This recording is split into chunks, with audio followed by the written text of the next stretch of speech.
బోరుగడ్డ అనిల్ అంటే వైసీపీకి బ్రోకర్. జగన్మోహన్ రెడ్డికి ఆపదొచ్చిన ప్రతిసారి ప్రత్యర్థులను బూతులు తిట్టడానికి లేదా బెదిరించడానికి వదిలేటువంటి ఒక వైసీపీ కుక్క అనమాట. మన భాషలో చెప్పాలంటే పేటీఎం కుక్క.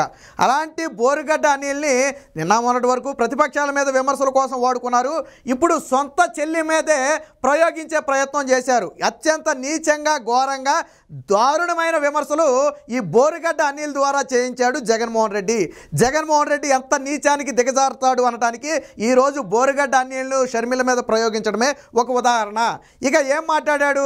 షర్మిల 1000 కోట్ల రూపాయల ప్యాకేజీ తీసుకుని ఈరోజు కాంగ్రెస్ పార్టీ పగ్గాలు చేపట్టిందని చెప్పి విమర్శలు చేయడం జరిగింది. నిజంగా షర్మిల పగ్గాలు చేపట్టడానికి 1000 కోట్ల ప్యాకేజీ తీసుకుని ఉంటే నాడు రాజశేఖర్ రెడ్డికి కాంగ్రెస్ పార్టీలో పదవి ఇవ్వడానికి కానీ ముఖ్యమంత్రి పదవి ఇవ్వడానికి కానీ ఎన్ని కోట్ల ప్యాకేజీ ఇచ్చుంటాడు?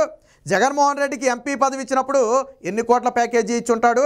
అలాగే తండ్రి శవాన్ని తీయకముందే సంతకాలు సేకరించినప్పుడు ఎన్ని కోట్ల రూపాయల ప్యాకేజీని కాంగ్రెస్ పార్టీకి ఆఫర్ చేశాడో ఈ బోరుగడ్డ అనిల్ సమాధానం చెప్పాలా. నువ్వు అన్నావు కదా, ఎవరి దగ్గర తీసుకుంది 1000 కోట్ల ప్యాకేజీ?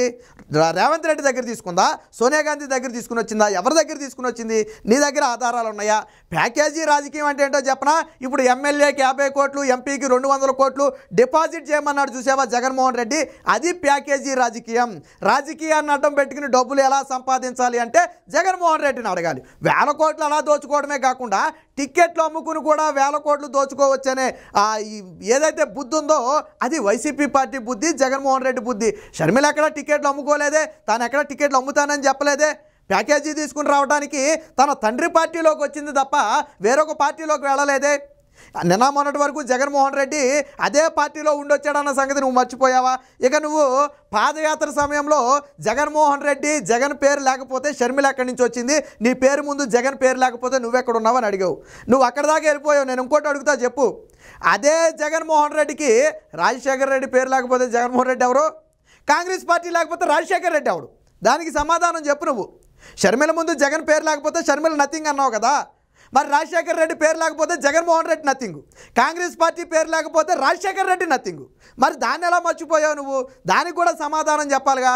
ఆ రోజు తండ్రికి ముఖ్యమంత్రి పదవి ఇచ్చింది, కొడుకు ఎంపీ పదవి ఇచ్చింది, వాళ్ళ కుటుంబాన్ని రాజకీయంగా ఈరోజు ఈ స్థాయిలో నిలబెట్టిందంటే కాంగ్రెస్ పార్టీనే. తల్లు బాలు తాగి రొమ్ము గుద్దే మీకేం తెలుసు? జగన్మోహన్ రెడ్డి ఎందుకు పెట్టాడు పార్టీ? జగన్మోహన్ రెడ్డి పార్టీ పెట్టడానికి ముందు ఒక వ్యాఖ్య చేశాడు. నువ్వు అన్నావు కదా, జగన్మోహన్ రెడ్డిని జైల్లో పెట్టిన పార్టీ పగ్గాలు చేపట్టావు, జగన్మోహన్ రెడ్డి మీద అక్రమ కేసులు పెట్టిన పార్టీ పగ్గాలు చేపట్టావు అని నువ్వు అన్నావు కదా. ఇదే జగన్మోహన్ రెడ్డి నాడు పార్టీ పెట్టక ముందు ఒక మాట అన్నాడు. ఏమని? రాహుల్ గాంధీని ప్రధానమంత్రిగా చూడటం నా తండ్రి చివరి కోరిక, దానికోసం నేను అహర్నిశలో కృషి చేస్తానని చెప్పి జగన్మోహన్ రెడ్డి మాట్లాడాడు. మరి ఎందుకు ఈరోజు తండ్రి ఆశయానికి తూట్లు పడిచాడు? మరి ఆ రోజు నిజంగా కాంగ్రెస్ పార్టీని తండ్రిని చంపుంటే, లేదా కాంగ్రెస్ పార్టీ నిజంగా మీకు ద్రోహం చేసి ఉండుంటే, కాంగ్రెస్ పార్టీ నిజంగా మీ మీద కేసులు పెట్టిందని మీరు అనుకుని ఉంటే ఆ రోజు ఎందుకు కాంగ్రెస్ పార్టీని పొగిడాడు జగన్మోహన్ రెడ్డి? తర్వాత ఎందుకు మారాడు? కానీ తండ్రి ఆశయాలు పుణుకుపుచ్చుకున్న వారసురాలిగా షర్మిల ఈరోజు చెప్పింది, నా తండ్రి ఆశయం కోసం నేను కృషి చేస్తానని చెప్పింది. అలాగే పాదయాత్ర ఎవరు చేయమంటే చేశారని నువ్వు అడుగుతున్నావు కదా. జగన్మోహన్ రెడ్డి చేయమంటే చేసింది. ఆ రోజు పార్టీకి దిక్కు లేకపోతే, తల్లి భార్య పాదయాత్ర చేయడానికి ముందుకు రాకపోతే, అసలు రాజశేఖర్ రెడ్డి కూతురు పాదయాత్ర చేసిందంటే ఎవడైనా యాక్సెప్ట్ చేస్తాడు, కానీ రాజశేఖర్ రెడ్డి కోడలు పాదయాత్ర చేసిందంటే ఎవడైనా యాక్సెప్ట్ చేస్తాడా? ఆ రోజు పార్టీ భుజాలను వేసుకుని 3200 కిలోమీటర్లు ఏకదాటిగా నడిచి పార్టీని నిలబెడితే జగన్మోహన్ రెడ్డి బయటకు వచ్చి అప్పుడు పార్టీ పగ్గాలు చేపట్టాడు. నిజంగా ఆ రోజు కానీ షర్మిల బయటకు వచ్చి ఉండకపోతే, జెండా పట్టుకునే కార్యకర్తలు కూడా లేని సమయం అది. 18 మంది రాజీనామా చేసి వచ్చిన కేడర్ ఎవరు కూడా జగన్మోహన్ రెడ్డి వెంట రాని పరిస్థితి. అలాంటి పరిస్థితుల్లో రాష్ట్రం మొత్తం తిరిగి, జిల్లా జిల్లా తిరిగి, ప్రతి చోట కూడా కేడర్ను బలోపేతం చేయడానికి విశ్వ ప్రయత్నం చేసింది. ఈ రోజుకి కూడా నాడు షర్మిల బలోపేతం చేసిన కేడరే ఈ రోజుకి జగన్మోహన్ రెడ్డికి కేడర్గా ఉంది తప్ప, జగన్మోహన్ రెడ్డి వచ్చిన తర్వాత ప్రత్యేకంగా కేడరే లేదు. మరి ఆ రోజు షర్మిల లేకపోతే ఈరోజు జగన్మోహన్ రెడ్డి ఎక్కడి నుంచి వచ్చాడు? ఎక్కడి నుంచి వచ్చాడు? షర్మిల చెప్పింది కదా, జగన్మోహన్ రెడ్డి ఎలాగొచ్చాడు బయటికి? ప్రణబ్ ముఖర్జీ కాళ్ళ మీద పడితే వచ్చారు. ఎవరు పడ్డారు వెళ్ళి? భారతీ రెడ్డితో పాటు బ్రదర్ అనిల్ కూడా, షర్మిల భర్త కూడా వెళ్ళి అక్కడ ప్రణబ్ ముఖర్జీ కాళ్ళ మీద పడితే ఇక్కడ జగన్మోహన్ రెడ్డికి బెయిల్ వచ్చింది. మరి ఆ విషయాన్ని నువ్వెలా మర్చిపోయావు? అవినీతి చేసింది మీరు, 16 నెలలు జైల్లో ఉంది జగన్మోహన్ రెడ్డి. షర్మిల అవినీతి చేసిందా? చేయలేదు కదా. తండ్రి అధికారాన్ని అడ్డం పెట్టుకుని కొడుకు అవినీతి చేశాడు, ఎంపీ పదవిని అడ్డం పెట్టుకుని కొడుకు అవినీతి చేశాడు, తన తండ్రి ముఖ్యమంత్రి పదవిని అడ్డం పెట్టుకుని క్విట్ ప్రోకోలో 43,000 కోట్ల రూపాయలను జగన్మోహన్ రెడ్డి దోచుకున్నాడు. ఆయన జైలు శిక్ష అనుభవించి వచ్చాడు. మరి అలాంటి వ్యక్తిని ఈరోజు షర్మిల ఆ పార్టీలోకి వెళితే జగన్మోహన్ రెడ్డి నీకు వచ్చిన నష్టం ఏంటి? నిజంగా కాంగ్రెస్ పార్టీకి వారసురాలు ఎవరయ్యా అంటే షర్మిలనే చెప్పాలా. నిజంగా పార్టీ తన తండ్రి పట్ల విధేయత ఉన్న వ్యక్తి ఎవరయ్యా అంటే ఖచ్చితంగా షర్మిల అని చెప్పాలా. సార్ రాజశేఖర రెడ్డి మంచి చేశాడా చెడు చేసేదని పక్కన పెడదాం, ఆయన ఆశయాల కోసం ఈ రోజుకి పోరాడుతుంది. వివేక హత్యకి చనిపోయినప్పటికీ కూడా దోషులకు శిక్ష పడాలని సునీత ఎలాగైతే పోరాడుతుందో తన తండ్రి ఆశయాల కోసం ఈరోజు షర్మిల అలా పోరాడుతుంది. కానీ ఎప్పుడు అంటే నిన్న మొన్నటి వరకు జగన్మోహన్ రెడ్డి వదిలిన బాణమా షర్మిల రెడ్డా?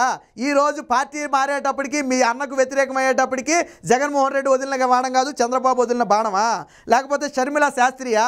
నిన్నటి వరకు రెడ్డి అయిన షర్మిల ఈరోజు శాస్త్రి ఎలా అయింది? ఈ మధ్యలో పెళ్లి చేసుకుందా?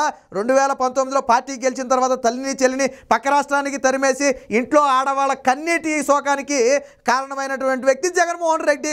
ఖచ్చితంగా ఉసురు తగులుద్ది జగన్మోహన్ రెడ్డికి.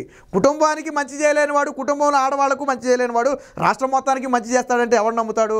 కాబట్టి నీ పేటీఎం వాగుడు ఎక్కడైనా ఉంటే బయట వాగు, కానీ షర్మిల ముందు కాదు. ఆల్రెడీ షర్మిల కూడా చెప్పింది, నీలాంటి పేటీఎం కుక్కలు ఎన్నొచ్చి మురిగినా, నీలాంటి పొలిటికల్ బ్రోకర్లు ఎన్ని విమర్శలు చేసినా నేను రాజశేఖర రెడ్డి కూతురునే, నాలో ప్రవహించేది రాజశేఖర రెడ్డి రక్తమే, నేను ఒరిజినల్ కాంగ్రెస్ పార్టీలో ఉన్నాను, నా తండ్రి ఆశయాల కోసం కృషి చేస్తానని చెప్పి దమ్ముగా చెప్పింది. అదే మాట జగన్మోహన్ రెడ్డి చెప్పగలడా?